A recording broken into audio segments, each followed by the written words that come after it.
जय हिंद दोस्तों, run with time 11 में आप लोगों का बहुत बहुत स्वागत है। आज हम लोग सीखने वाले हैं समांतर माध्य, यानी समांतर माध्य जो परीक्षा की दृष्टि से बहुत ही महत्वपूर्ण है।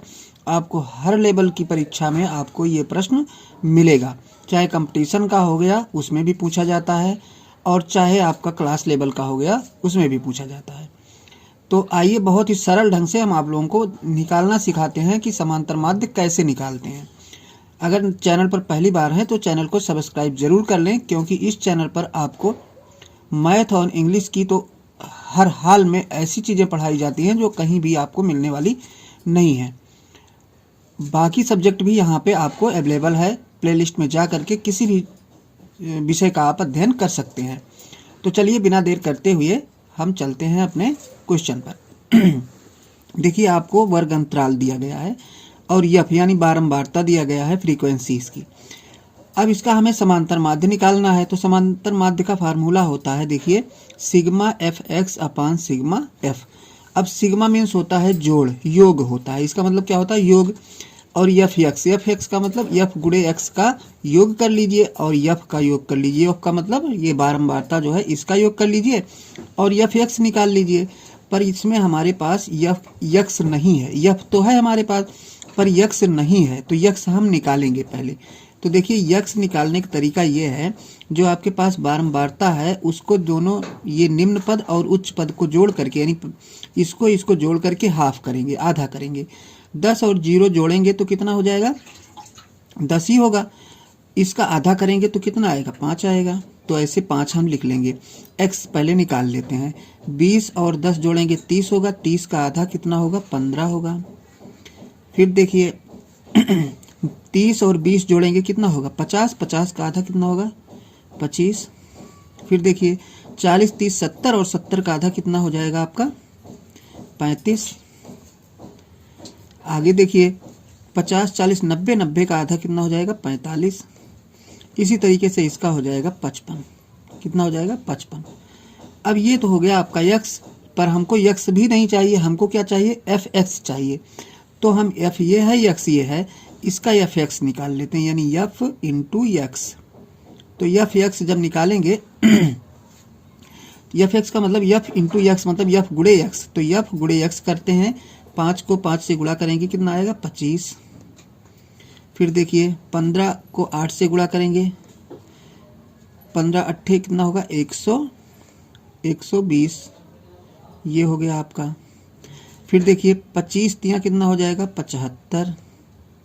इसी तरीके से हमको एफ एक्स निकालना है, मतलब गुणा करना है, एफ गुणे एक्स कर लेना है। फिर देखिए इसको 4 से गुणा करा देना, 4 पंचे 20 हो जाएगा और 4 तिया 12 और 2 14। ये हो गया। इसके बाद देखिए इसका गुणा 6 पंचे 30 हो गया और 6 चौक 24, 3 24 में 3 जोड़ेंगे तो कितना हो जाएगा? 27। इसके बाद देखिए इसमें 7 पचे 35 और 7 पचे 35 में 3 और जोड़ देंगे तो 38 हो जाएगा।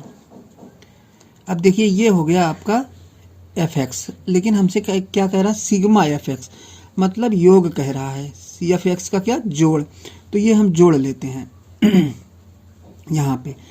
तो जोड़ते हैं, देखिए 5 0 है यहाँ पे, 5 फिर 5 10 10 0 0 0 सब में 0 है, तो 5 5 10 की क्या हो गया? 0 आपका हो गया इधर। अब सेकंड वाला नंबर जोड़ते हैं, यानी 2 है इसमें, एक हासिल इसमें बचा है।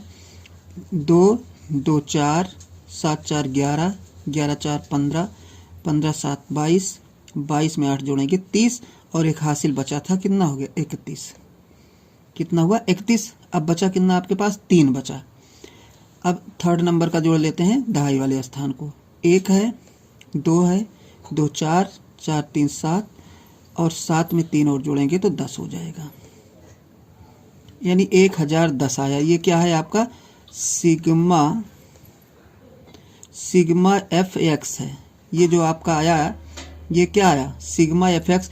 अब सिग्मा एफ जोड़ते हैं, ये वाली लाइन। तो देखिए 5 8 5 13 3 16 4 20 6 26 और 7 33। कितना हो गया? 33। ये है क्या? सिग्मा एफ है आपका।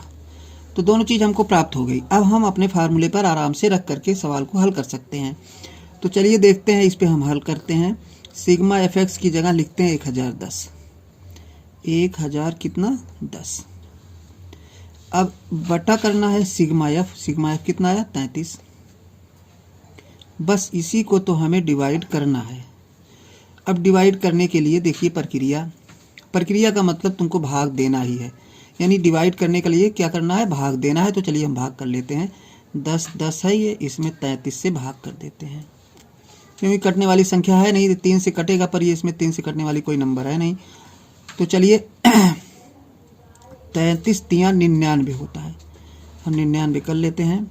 ये आया, घटाएंगे 11 में से 9 गया 2, और ये तो आपका कट ही जाएगा। यहाँ पे हम क्या उतार लेते हैं 0। एक 0 बढ़ाए फिर 20 हुआ, 20 में टेबल जाएगा नहीं, तो यहाँ हम 1 0 बढ़ाएंगे और यहाँ दशमलव बढ़ा के 1 0 और बढ़ाएंगे। अब हमारा पहाड़ा जाएगा कितनी बार, 6 बार। तो देखिए 6 तियाँ 18, 6 तियाँ 18 1 19। तो घटाएंगे तो आएगा 2, ये तो आपका कट ही गया। अब फिर दशमलव गया है, 1 0 तो हम बढ़ा ही सकते हैं, फिर नहीं जाएगा टेबल, तो 1 0 बढ़ा करके हम 1 0 यहाँ पे बढ़ा सकते हैं, फिर वही टेबल जाएगा। तो ये आ गया आपका आंसर, कितना आया 30.60 लिख सकते हैं हम, या फिर और 0 लिख सकते हैं, एक 6 और लिख सकते हैं। तो यही आपका क्या हो गया, राइट आंसर हो गया। तो इस तरीके से आपका समांतर माध्य क्लियर हुआ। और ये सवाल जो है, ये क्वेश्चन आपको क्लास लेवल पर आमतौर पर हर क्लास में आपको 9th 10th 11th 12th मतलब हर लेवल पर आपको दिखाई देगा, और परीक्षा में भी बहुत इम्पोर्टेंट स्थान रखता है। ये कंपटीशन लेवल पे भी इसकी मान्यता ज़्यादा है, ये अक्सर परीक्षाओं में पूछा जाता है, इसलिए ये आप सावधानी से समझ लीजिए। तो जो लोग नए हैं चैनल पर, पहली बार आए हैं, चैनल को सब्सक्राइब कर लें। वीडियो अच्छी लगी हो तो वीडियो को भी लाइक कर दें, और हम ऐसे ही अपने नेक्स्ट वीडियो में एक अच्छे सवाल के साथ, अच्छे क्वेश्चन के साथ मैथ के पुनः उपस्थित होंगे। तब तक के लिए धन्यवाद।